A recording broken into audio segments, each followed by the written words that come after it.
Do you like slasher films from the 80s and 70s? Well, so don't I. Do you love that camping, horror, intense? Get it? Intense? Camping is intense. Summertime slasher throwback videos? Well, so don't I. And Fear Street Part 2, 1978 does all that. Let's get into this. What the fuck was that? Hello? Bird? Campfacer.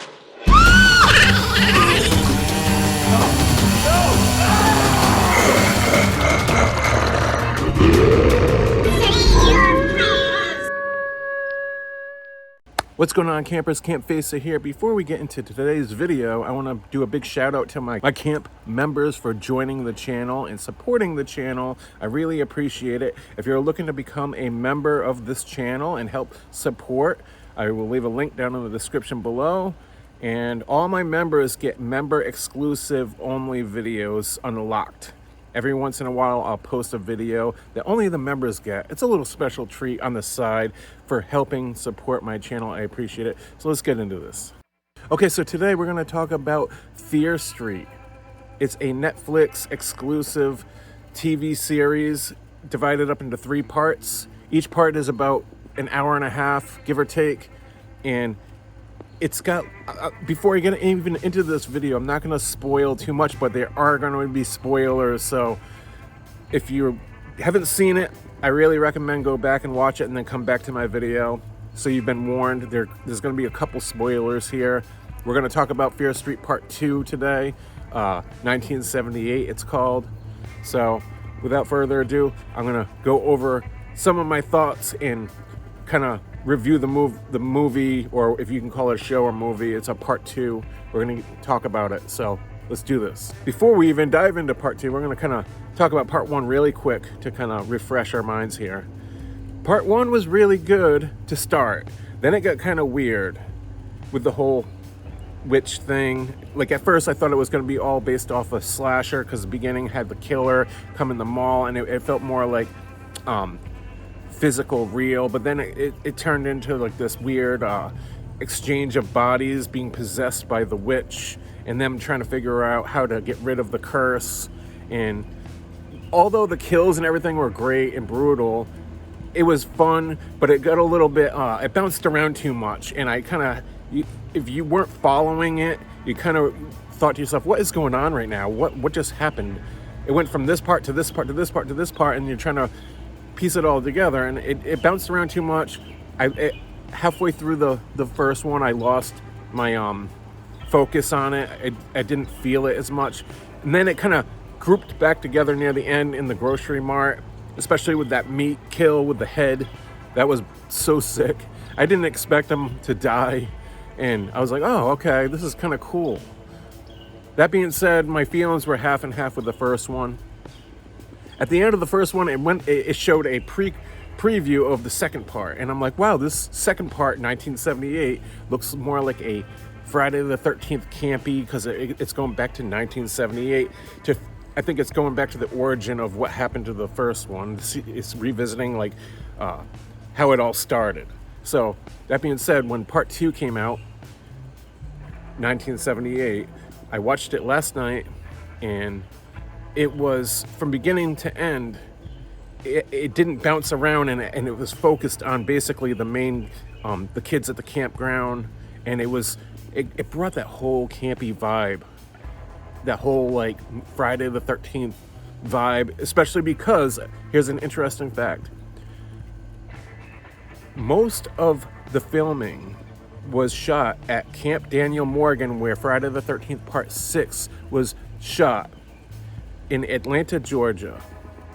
And to be honest, I don't really know if it all was shot there, because I did some research and they said that a lot of it was shot around the area in Rutledge, I think it's called, Georgia. And it actually started pre-production in 2019. So a lot of the shots looked familiar, especially when they were in the big cabin where the dining hall with the fireplace.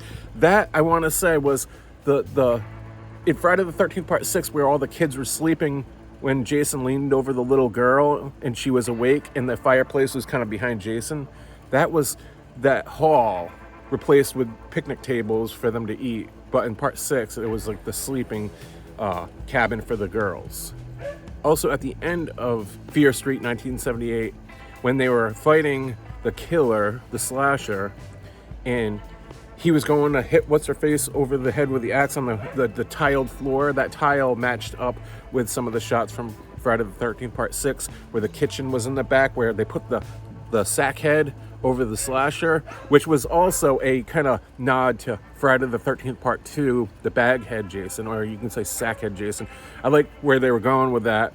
They're kind of like saying, screw the lawsuit with Friday the 13th. We're gonna put a little Jason marker in here. Oh, it's kind of cool.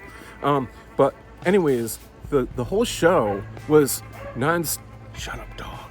I can't stand you. I'm gonna kill you. Anyways, the whole show was like fast-paced, but drew your attention to like the little stories within. You had the bully and her friends.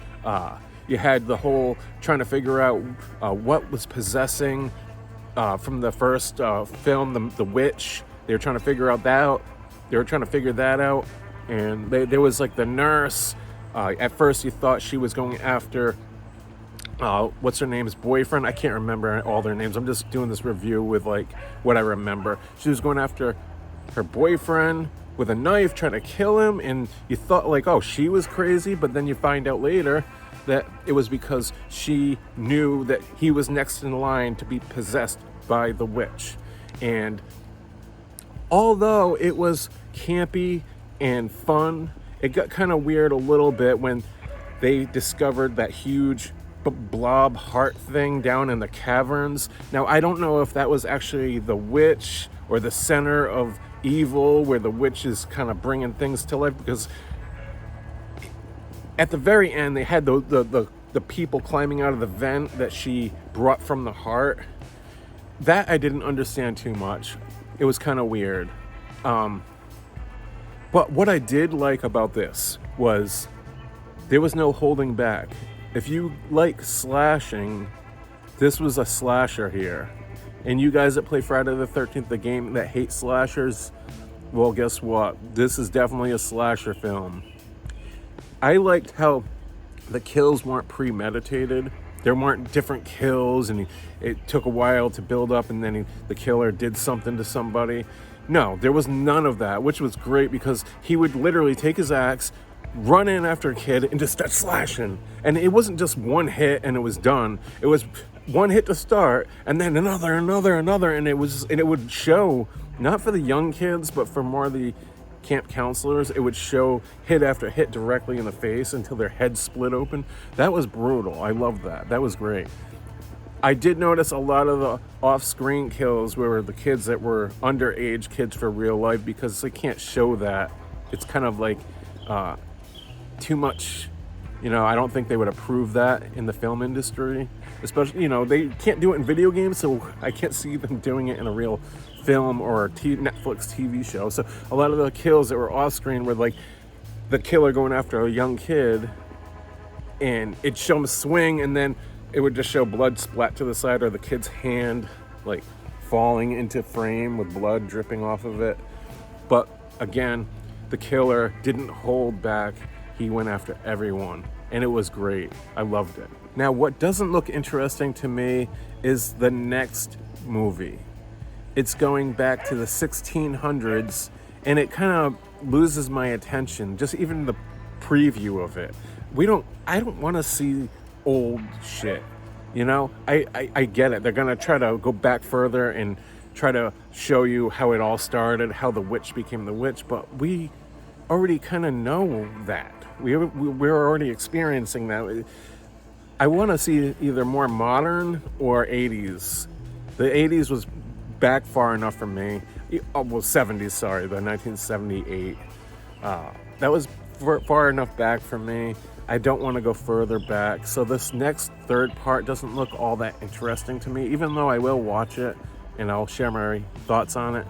But Anyways, I want to say thank you for watching. I want to know what your thoughts are on Fear Street Part 1 and Part 2 so far. What do you guys think about it? What did you like? What did you not like? Let's discuss. Leave a comment down below and I will chat with you guys. And I want to say thank you for watching. If you have not liked and subscribed yet, please consider.